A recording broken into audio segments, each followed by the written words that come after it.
ভাইফোঁটা বা ভাতৃদ্বিতীয়া হল হিন্দুদের দ্বারা পালিত একটি উৎসব। এটি কার্তিক মাসের শুক্লপক্ষের দ্বিতীয়া তিথিতে উদযাপিত হয়।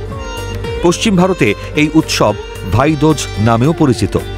সেখানে ভাতৃদ্বিতীয়া 5 দিন ব্যাপী দীপাবলি উৎসবের শেষ দিন। মহারাষ্ট্র, গোয়া ও কর্ণাটকে ভাইফোঁটাকে ভাইবীজ বলা হয়।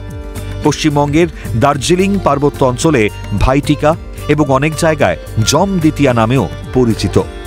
পৌরাণিক কাহিনী অনুসারে তৈত্তিরীয় ব্রাহ্মণে বর্ণিত গ্রহদের রাজা সূর্য বিশ্বকর্মার কন্যা সংজ্ঞা দেবীকে বিয়ে করেন। তারা 3টি সন্তান মনু, যম ও জমিরের জন্ম দেয়। সংজ্ঞা সূর্যের তেজ সহ্য করতে না পেরে নিজের অনুরূপ নারী ছায়া তৈরি করেন।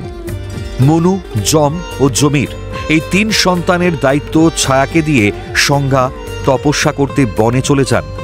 সূর্য ও ছায়ার গর্ভে আরও 3টি সন্তান শনি, সাবর্ণমনু ও তপতির জন্ম হয়। ছায়া যম ও জমিরের যমুনা সাথে বৈমাতৃসুলভ আচরণ করতেন ও নির্যাতন করতেন। যম ও যমুনা ভীষণ দুঃখে দিন কাটাতেন। কালক্রমে যমুনার বিয়ে হয়ে শ্বশুরবাড়ি চলে যান। দাদার দুশ্চিন্তায় বহুদিন কাটানোর পর দাদা যমকে একদিন নিজের বাড়িতে নিমন্ত্রণ করে কপালে চন্দনের ফোঁটা দিয়ে বরণ করলেন ও তৃপ্তি সহকারে পেট পুরে খাওয়ালেন।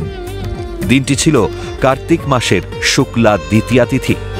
খুশি হয়ে যম বোন যমুনাকে আশীর্বাদ করে বললেন, কার্তিক মাসের শুক্লা দ্বিতীয়া তিথিতে যে বোন বা দিদি তার ভাই বা দাদার কপালে চন্দনের ফোঁটা দেবে, আমি অকালে সেই ভাইয়ের প্রাণ হরণ করব না। তখন থেকেই ভাইকে অকাল মৃত্যুর হাত থেকে রক্ষা করতে ভাইফোঁটার প্রচলন শুরু হয় বলে মনে করা হয়। মহাভারতের তথ্য অনুসারে নরকাসুর নামে দুষ্ট রাক্ষসকে বধ করার পর কৃষ্ণ তার বোন সুভদ্রার সাথে দেখা করেছিলেন। সুভদ্রা পরম শ্রদ্ধার সাথে কৃষ্ণের কপালে তিলক লাগিয়ে মিষ্টি এবং ফুল দিয়ে উষ্ণ অভ্যর্থনা করেছিলেন। কেউ কেউ এটাকে ভাইফোঁটার উৎপত্তি বলে মনে করে থাকেন। আরও একটি পৌরাণিক কাহিনীতে বলা হয়েছে, এক সময় বালির হাতে পাতালে বন্দী ছিলেন বিষ্ণু।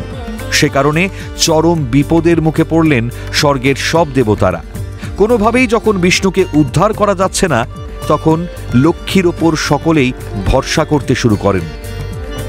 নারায়ণকে উদ্ধার করার জন্য লক্ষ্মী ভাই পাতিয়ে বালিকে ফোঁটাও দেন লক্ষ্মী। সেই দিনটি ছিল কার্তিক মাসের শুক্লা দ্বিতীয়া তিথি। ফোঁটা পেয়ে বালি লক্ষ্মীকে উপহার দিতে চাইলে লক্ষ্মী তখন বিষ্ণু তথা নারায়ণের মুক্তির জন্য আবদার করেন। বালি বোনের ইচ্ছে পূরণ করেছিলেন।